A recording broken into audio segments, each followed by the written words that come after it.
Selon le journal togolais en ligne 24 heures info, la part majoritaire de 90% de la BTCI serait vendue à 6,435 milliards FCFA à Bankungu.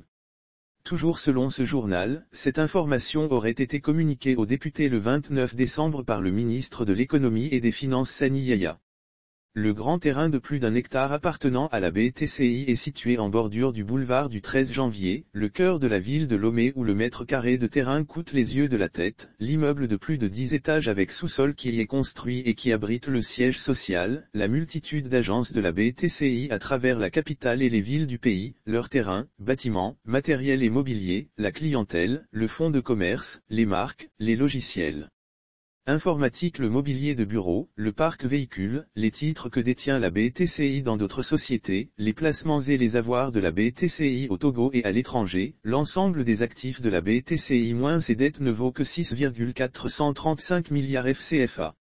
Et on nous parle de capitaux propres négatifs. Qui a rendu négatifs les capitaux propres de la banque? Les capitaux propres deviennent négatifs par suite de résultats antérieurs négatifs cumulés.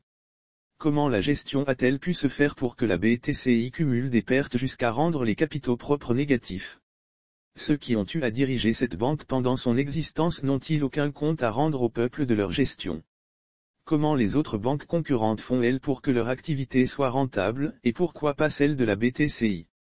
Est-il de la bonne gestion que d'utiliser l'argent payé par le contribuable sous forme de taxes et d'impôts pour créer une banque publique qui est la propriété de nous, et qu'à la fin, on vient dire aux contribuables que la banque a fait faillite et qu'on l'a vendue à un étranger à un prix aussi dérisoire et vil, sans même daigner publier ce prix auquel la vente a été réalisée?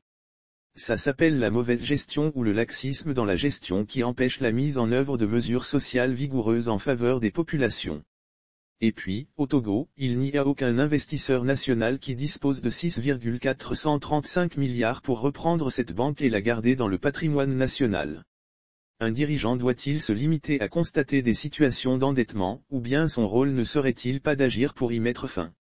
Maintenant, les miettes pour lesquelles on déclare avoir effectué la vente, on les a reversées où? Quel jour rendra Théon des comptes aux citoyens togolais? Et on continue de s'endetter sur leur dos pour rembourser des pertes artificielles créées par des responsables indélicats. C'est ainsi que prendra fin l'histoire de la BTCI aussi.